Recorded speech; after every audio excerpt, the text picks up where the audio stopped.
Hey, hey, hey, it's AAA Wednesday, which stands for Ask Alyssa Anything. This is my weekly Q&A session where I give back to my amazing community by answering questions you've left in the comments about the publishing industry and how to write a better book. My sidekick, Luca, is here for anyone who's wondering. There he is, exhausted for unknown reasons. Besides Luca, just a couple other pieces of housekeeping to get out of the way before we dive into the questions today. First, if you're new here, welcome. I'm a professional developmental book editor, and every week, in addition to these Q&As, I also publish weekly deep dives into aspects of the publishing industry and give tactical writing advice as well. So I would love to have you join this amazing community by subscribing. Before we get into the questions today, it would mean a lot to me if you hit that thumbs up button. It's a small thing that does things with the YouTube algorithm I don't understand, but I would really appreciate it. Thank you so much. Let's get into the questions today. What is a good form rejection to personalized rejection ratio? I've gotten 8 form and 3 personalized so far. Sometimes I wish that the querying process was more data-driven, and I could tell you that if you get 50% personalized rejections, then you're on track to get an offer of representation. But the truth is, I can't give you any type of numbers or statistics like that. Some agents don't give any personalized rejections at all, just because of their time constraints. And some agents might write what is actually a form rejection, but it sounds personalized to you. So overall, I don't want you to get overly hung up on language that agents are using in their rejection email unless they are very clearly speaking to your story specifically. That will be obvious if they mention specific aspects of your story that they think need improved, or they call out specific elements of your query that either were appealing to them or that turned them off. If they give that level of specific feedback, it can be super helpful, but otherwise, try not to get too caught up in personalized versus form rejections. A form rejection doesn't necessarily mean your query was worse than someone who got a personalized rejection. It could just mean the agent didn't have time to write you a personalized rejection, so they just sent you their form rejection. And as I said, a lot of agents only send form rejections or requests for full manuscripts. So try not to ascribe too much hierarchy between personalized rejections and form rejections. Before we get into the next question today, I want to let you know about a free resource I created specially for my YouTube community.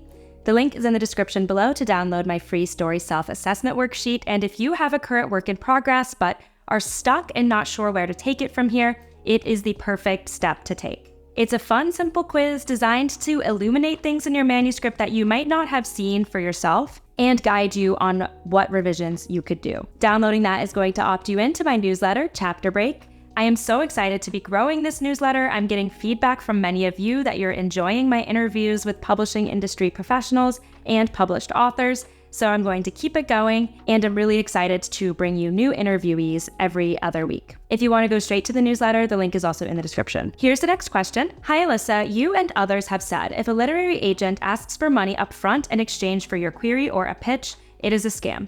However, there is a published author, not sure if I should reveal their name here, that is sponsoring an event in January where writers can pitch their story to literary agents over a Zoom meeting for a fee of $45.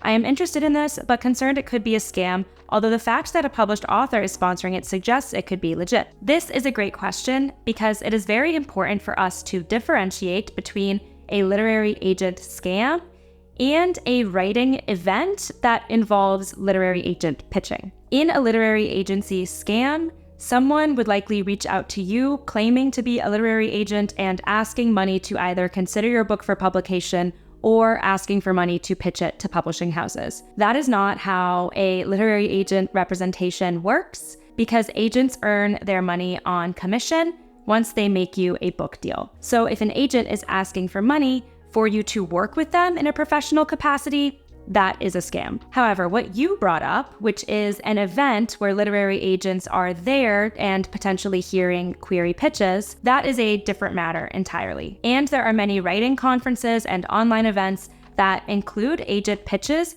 as part of the offerings they are giving to authors. and sometimes you do have to pay for those pitches. This is essentially you paying for the opportunity to talk one-on-one with an agent about your book, and it would typically be conducted in the context of a writer's event, rather than the agent one-on-one asking you to give them money to pitch them. If you research the event and it looks like legitimate publishing professionals are attending, including published authors and agents that have a strong reputation, then I would say you can probably be safe in thinking that this is a legitimate organization, and it could be a good opportunity for you to connect with an agent.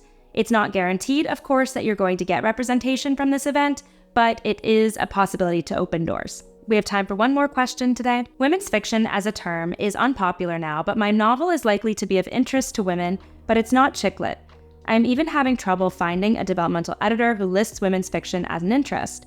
When I get to query or market phase, do I use this terminology? Women's fiction as a category has typically been used to designate novels that have a female journey at the center and would appeal to female readers primarily. People in the industry certainly still use the term women's fiction, but it's not typically something you would see designated in a bookstore, for instance. Books that we call women's fiction may also fit under other genre classifications like historical fiction, or contemporary commercial fiction, or even romance. There shouldn't be a problem with you querying the book as women's fiction.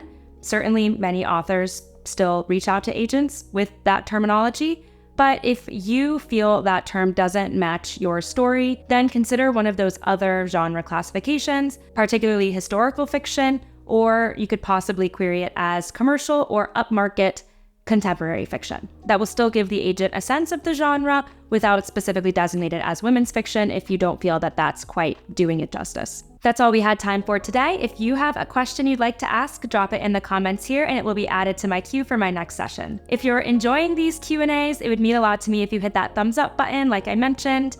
And if you haven't subscribed yet, what are you waiting for? Hit that subscribe button before you forget. And go ahead and grab your free story self-assessment worksheet and check out my newsletter in the link below. Thanks so much for watching and happy writing.